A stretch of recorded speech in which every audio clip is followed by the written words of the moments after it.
Welcome to Lesson 3. In this lesson, I'll talk about how a contract is broken or breached, the remedies that the innocent injured party can recover for a breach, and the defenses that the party accused of breaching the contract can argue in court as to why they should not be liable for a contract breach. A breach of contract is a failure to perform a contract promise or duty when its performance is due. Not every breach, however, creates liability. In order for a breach to create liability, it must be a material breach, and that depends on these factors, the first two of which focus on the injured party, and the last three focus on the breaching party. First, the extent to which the injured party will be deprived of their reasonably expected benefit. Second, the extent to which they can be adequately compensated for their deprived benefit in court. The other three factors are the extent to which the breaching party will suffer a disproportionate loss from the breach if they're found liable, the likelihood that the breaching party will later be able to complete its performance even though it's currently in breach, and lastly, compliance, if any, by the breaching party with commercial contract standards of good faith and fair dealing. Once you've determined that there's a material breach, you have to determine whether it's a total breach or partial breach to see what kind of remedy you might receive. And besides satisfying the material breach factors to become a total breach, that depends on these factors, A and B, the extent that the injured party reasonably believes that delay in terminating its own contract duties might prevent it from making reasonable substitute arrangements, or B, the extent that the breached contract provided for performance by the breaching party to have been done promptly, and the importance of this timing under the actual breach circumstances. If a material breach is not a total breach, it's only a partial breach, and that has an important effect on the remedies the injured party can recover.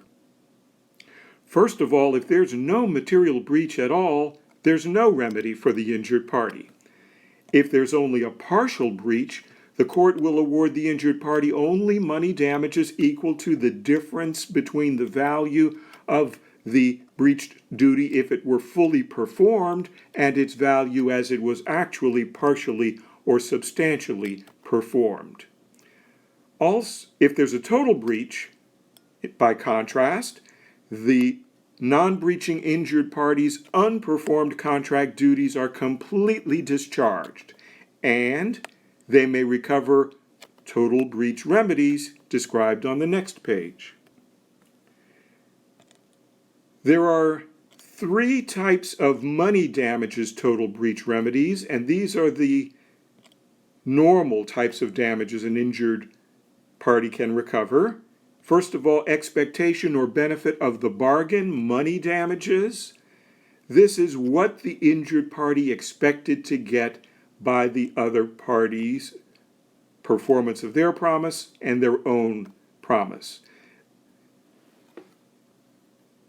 Sometimes it's difficult to prove what you would have recovered if both parties' promises had been fully performed, so an injured party will instead claim reliance money damages, which are generally the costs that they incurred to fulfill their own promises and that were caused by the other party not fulfilling their own.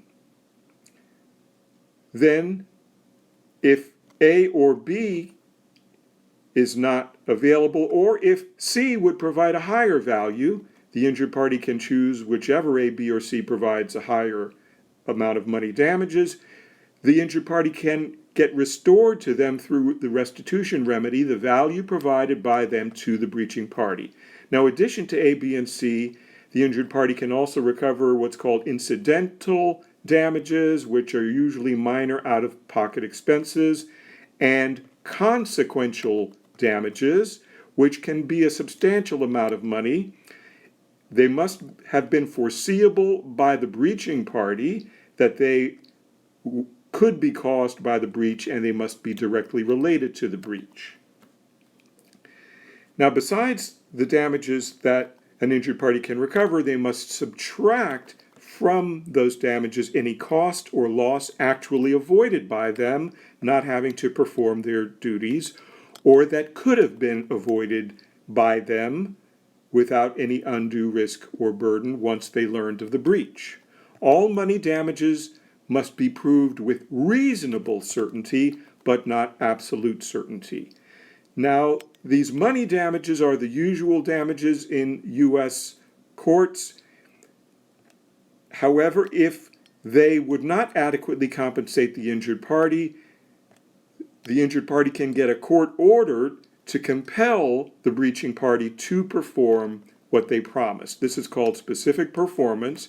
It is available only when money damages are inadequate, when contract terms are clear enough to be enforced by a court order, and when the contract is not for personal services, because in the United States, the U.S. Constitution prohibits compelling an individual to perform personal services.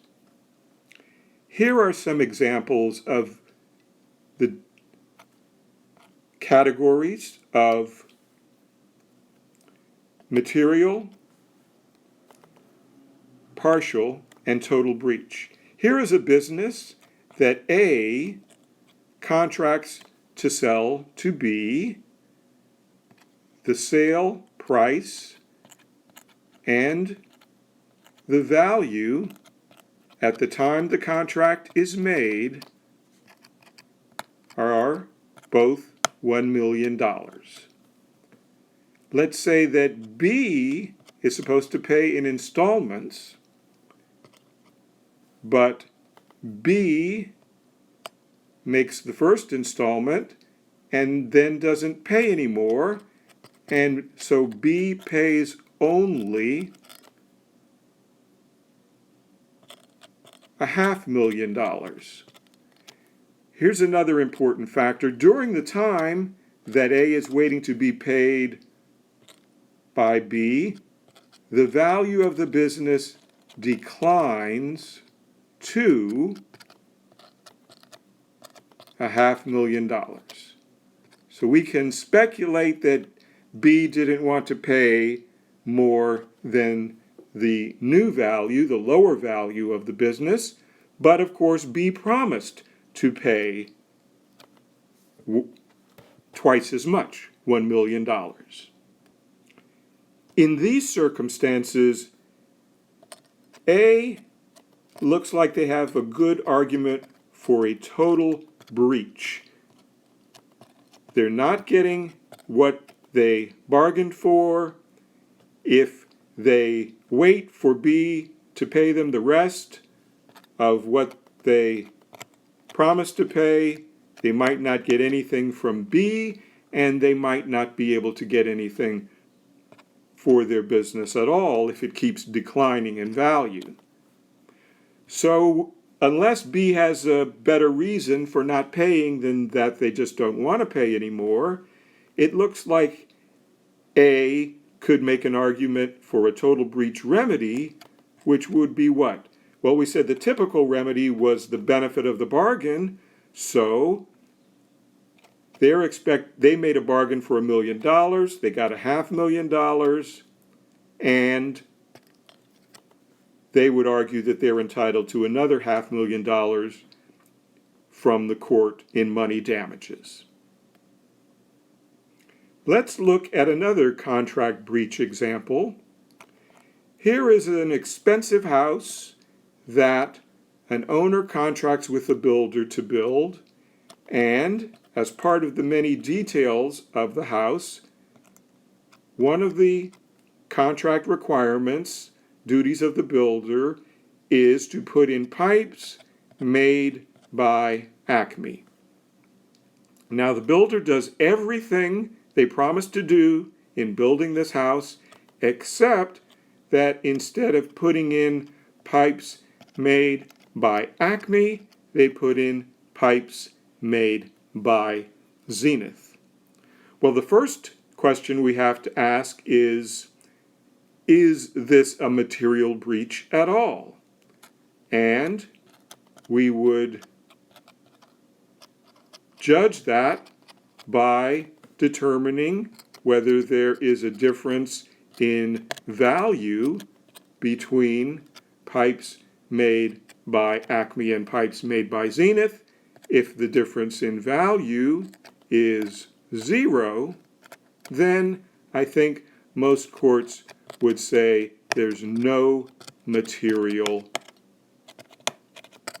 breach.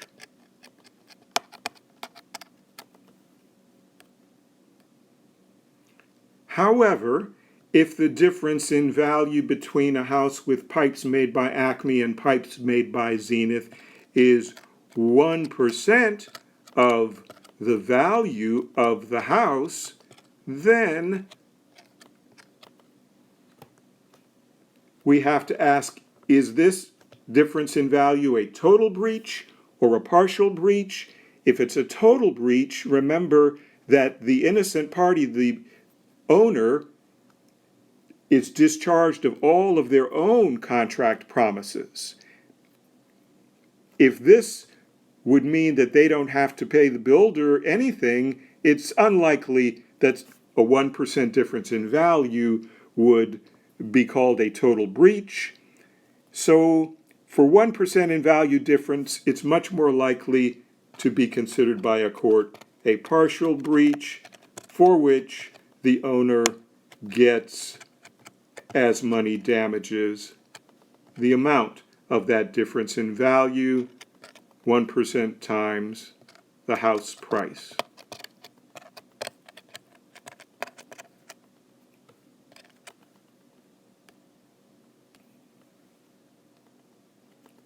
These are some of the main contract defenses that a party accused of breaching a contract can raise as a defense to liability.